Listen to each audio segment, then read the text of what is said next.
Hey YouTube, this is Scarecrow Kaiser. So today I'm going to do a deck profile on my Blademaster build. Um, so if you know me, you know I love Kagero, and I've done deck profiles on this guy before. Um, he has a very crappy history of being kind of crappy. He's never had very good support. And like anything that could have like helped him was just helping Overlord better, which I would still say Overlord is the better deck, but he's definitely gotten better, much better actually, much better. So this will be my Blademaster deck profile. So starting out, we obviously have our four Blademasters. So honestly though, this card's on stride skill is often a waste. Very often, your grade 4s are so proficient at killing things that you don't even need to use his skill to kill something. And you also have your rear guards who can kill something but do it a little bit better than just killing one. So, as good of a card as he is, he's kind of a waste at times. His GB2 is kind of cool, getting a power up and a crit. Yeah. For my second grade 3, I'm only playing 7 grade 3, so I have 3 the Legend. Now, this deck is not Overlord focused, but in terms of grade 3s that are a good backup to Blademaster, the Legend is just the least crappy of the options there are. So the Legend, just being able to ride him and get a card, and the fact that he gets a card on ride even if you go first, it helps. So, and there's another reason why we're running, which we'll get to in a little bit. So that's it for the 3s. Into the grade 2s, we've got for Radiant Dragon, Blademaster's personal grade 2, I guess you'd call him.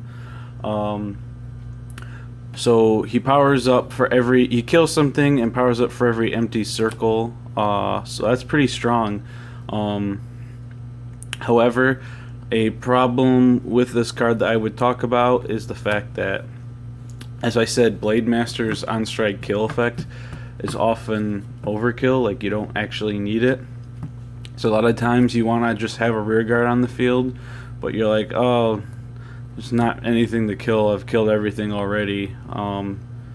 Yeah, so sometimes you'll do it the other way. You'll stride, and you won't use your Blademaster's on-stride skill to kill something because you're gonna drop this, kill something, but then he'll also power up and get bigger. So, but he's still a pretty cool card. Next is Imahad. I'm not sure how you say this dude's name, but so I've never liked this card very much before. However, Titan kind of helps him a little bit more. And with G guard being a thing, so that's so this guy is, when something's killed in his column, he powers up to 11, and then if he's attacking and only one card's guarding him, he cancels out its no-hit effect and gets that shield out of the way. So if you can make him like big and swing, and your opponent would want to just G guard it to block it, or perfect guard, they can't, because he'd just break that shield.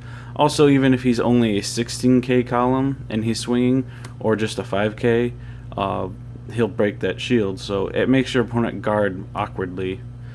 The downside to this card is his counter blast, but the deck has enough ways to unflip that it hasn't really been a problem too much. So next grade 2, we have Tanaz. So this guy, he's only an 8k, but he hits fantastic numbers. He's kind of acting as a not as good Nahalem in the Blademaster deck.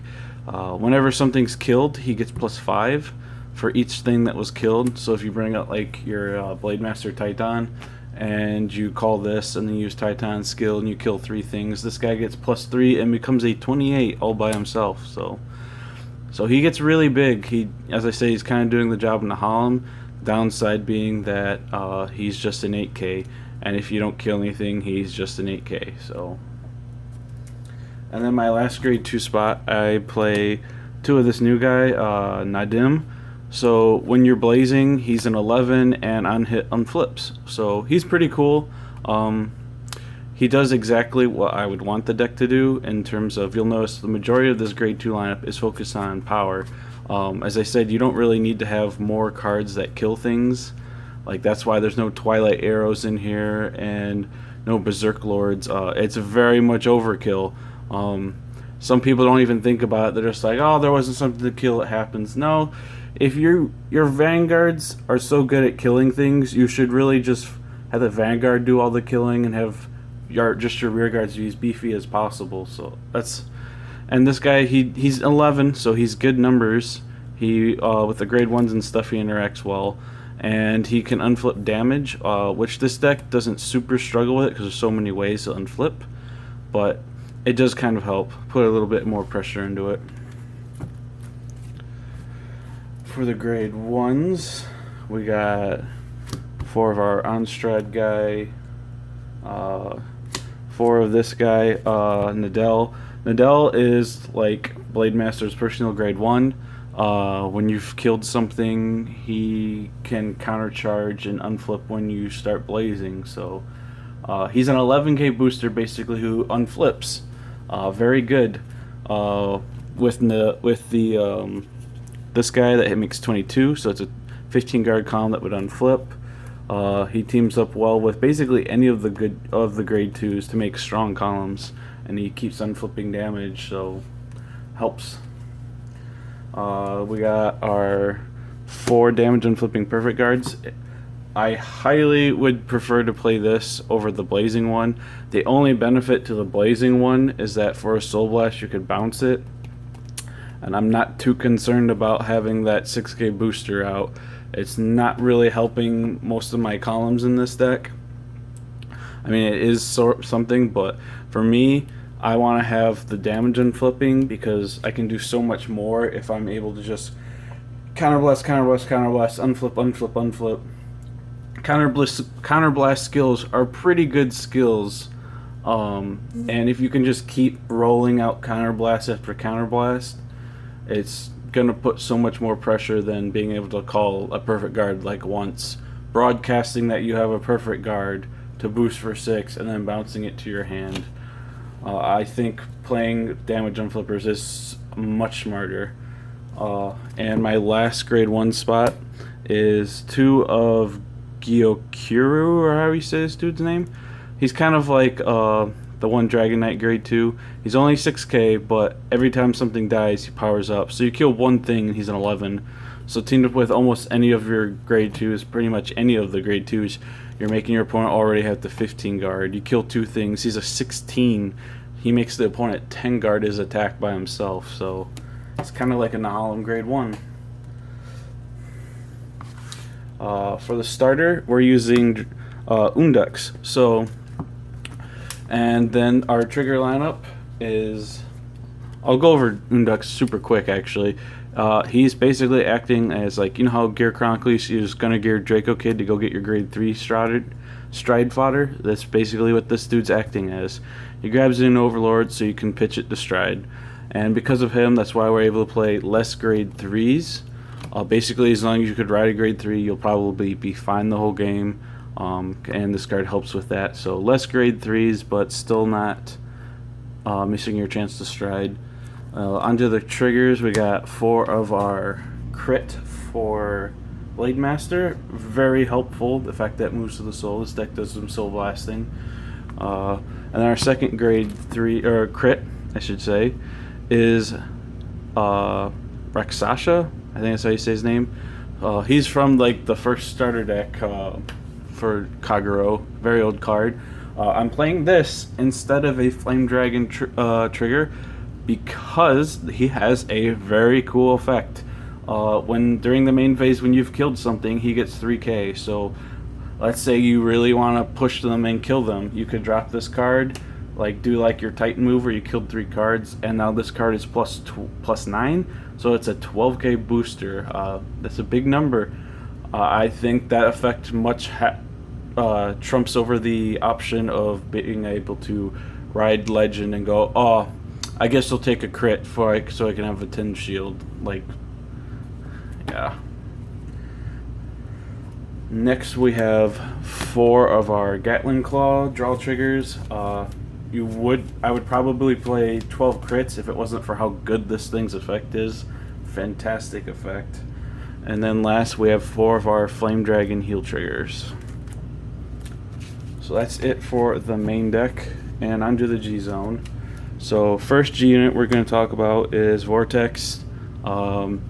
I like to use him as my first stride. Doesn't counterblast, puts pressure on the opponent. It doesn't hit, killed 2 cards. But most importantly, it's for the fact that he can unflip a Titan, so you're all set once you start doing your other moves. And speaking of that, we have 3 more Titans for 4. So as I said, you'll have 1 face up, so your next Titan, you can either flip anything else if you only want to kill 1, or you can flip a second Titan, kill 2, then you have a crit. And then there's the third one who will kill 3 cards and have a crit. Pretty fantastic. I've already talked about how good he is and what he contributes to card grow in my Overlord profile. Next grade 3 I'm doing is 4 Novell. In my Overlord deck, because I have the option of also playing the Ace very easily, I didn't play 4 of this. I play 4 of it in this deck because I have more room. Not being able to use the Overlord stuff gave me room to play this, and this thing is super threatening. We all know how scary this thing is. Like, if you're at 5, they bring this out, you can't use the perfect guard to stop it, and even once you've survived it using G guards or whatever, or dropping a bunch of 10 shields to block it, you also have to worry about the rear guards, because if anything hits, you're dead. You don't get to do a damage check. Very lethal. And bringing out 2 turns in a row I don't think a lot of people can survive 2 turns of Novell in a row. That's pretty devastating. The last of my G units is 2 Solar Root Flares. As I said in my Overlord profile, I still like using this card, only 1 set of it, but sometimes, because Kagero can be so counterblast heavy, you need to have a play for a grade 4 that isn't going to involve counterblast, and this guy can kill 2 cards without counterblasting, so that's why he's in here. Onto the G guards, we got 1 at the 20k shield, 2 Griffins. This card is super busted. Certain matchups, this card is just amazing. Like over the weekend, I was playing Overlord, not this deck, but I was playing against I think at round 1 I played against Nightmare Dolls, and I'm like, oh, kill Alice on her first swing, stop those shenanigans right now. I played against Shadow Paladin, killed off a card, made him unable to have enough cards to retire to restand. Pretty amazing card. And then the last spot is 2 Screws, because he just guards for so much. He's one, if this wasn't for this card, it'd be much harder to try and block Vanguard attacks not using your other G guards. The fact that this thing can just guard for make you a 36, it gets so much work done already. So that's why I like to play 2 of it, because if you have to use a G guard to block a Vanguard, he makes it that much easier. So that is it for this deck profile. Any questions about card choices, etc., things like that, please post them in the comments. Thank you for watching.